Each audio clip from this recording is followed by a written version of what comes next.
আল্লাহ রাব্বুল আলামিন কোরআনুল কারীমের মধ্যে ইরশাদ করেছেন, তোমরা তোমাদের রবের কাছে দোয়া করো, রব্বানা হাব লানা মিন আজওয়াজিনা ওয়া যুররিয়াতিনা কুররাতা আয়ুনিন ওয়াজআলনা লিল মুত্তাকিনা ইমামা। রব্বানা, হে আমাদের প্রতিপালক, হাব লানা, তুমি মেহেরবানি করে আমাদেরকে দান করো, মিন আজওয়াজিনা, আমাদের স্বামী স্ত্রী, স্ত্রী স্বামী, এমন স্বামী স্ত্রী দান করো, ও যুররিয়াতিনা, এবং তুমি আমাদের এমন সন্তান দান করো, কুররাতা আয়ুনিন, যাদেরকে দেখলে হৃদয় শীতল হয়ে যায়, চক্ষু জোড়ায় যায়, এরকম সন্তান, এরকম স্বামী, এরকম স্ত্রী তুমি আমাদেরকে দান করো।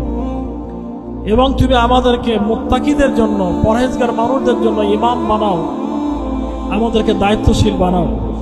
আল্লাহ রাব্বুল আলামিন বলেছেন, রব্বি হাবলি মিনাস সালিহিন, হে আমার প্রতিপালক, তুমি আমাকে নেক সন্তান দান করো। রব্বুল আলামিন আমাদেরকে যে মোনাজাত শিখাইছেন, রব্বানা আতিনা ফিদ দুনিয়া হাসানা ওয়া ফিল আখিরাতি হাসানা ওয়া কিনা আযাবান নার, হে আমার প্রতিপালক, হাবলানা রব্বানা আতিনা, তুমি আমাদেরকে দান করো, ফিদ দুনিয়া হাসানা, দুনিয়াতে কল্যাণ দান করো। এই কল্যাণের অর্থ হচ্ছে নেক সন্তান, কল্যাণের অর্থ হচ্ছে নেককার বিবি। আল্লাহ রাব্বুল আলামিন আমাদেরকে শেখাইছেন, তোমরা তোমাদের রবের কাছে বলো, হে আমাদের রব, তুমি আমাদেরকে দুনিয়ায় নেক সন্তান দান করো, নেক বিবি দান করো, নেক স্বামী দান করো, এবং তুমি আমাদের জাহান্নামের আযাব থেকে বাঁচাও।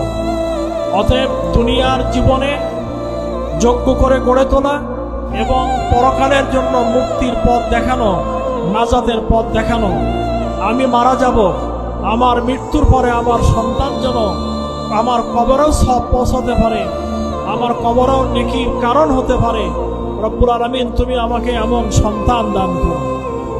আজকে আমাদের বাংলাদেশের যে পরিবেশ আমরা লক্ষ্য করছি, তাতে করে অত্যন্ত দুঃখজনক। আমরা আমাদের সন্তানগুলোকে মানুষ করার জন্য, আদর্শ তৈরি করার জন্য ভালো একটি শিক্ষা প্রতিষ্ঠান পাচ্ছি না। সবগুলো খারাপ আমি তা বলছি না, কিন্তু অধিকাংশ শিক্ষা প্রতিষ্ঠানের ক্যাম্পাসগুলি লেখাপড়ার যে পরিবেশ, আদর্শ শিক্ষার যে পরিবেশ, সে পরিবেশ অনেক স্কুলের ভিতরে উপস্থিত নাই। সম্মানিত অভিভাবক মণ্ডলী, এই জন্য মোস্তফা কিন্ডারগার্টেন স্কুলটি, আদর্শ একাডেমিটি সুন্দরভাবে পরিচালনা করার জন্য আমরা এর ভৌত অবকাঠামোর উন্নতি করেছি। আমরা অনেক যোগ্যতা সম্পন্ন শিক্ষককে আপনাদের কাছে আমরা নিয়ে এসেছি, যাতে করে আপনাদের কলিজার টুকরা সন্তানগুলি আমরা মানুষের মতন মানুষ করতে পারি, দেশের জন্য, জাতির জন্য, ঈমান এবং ইসলামের জন্য তাদেরকে গড়ে তুলতে পারি।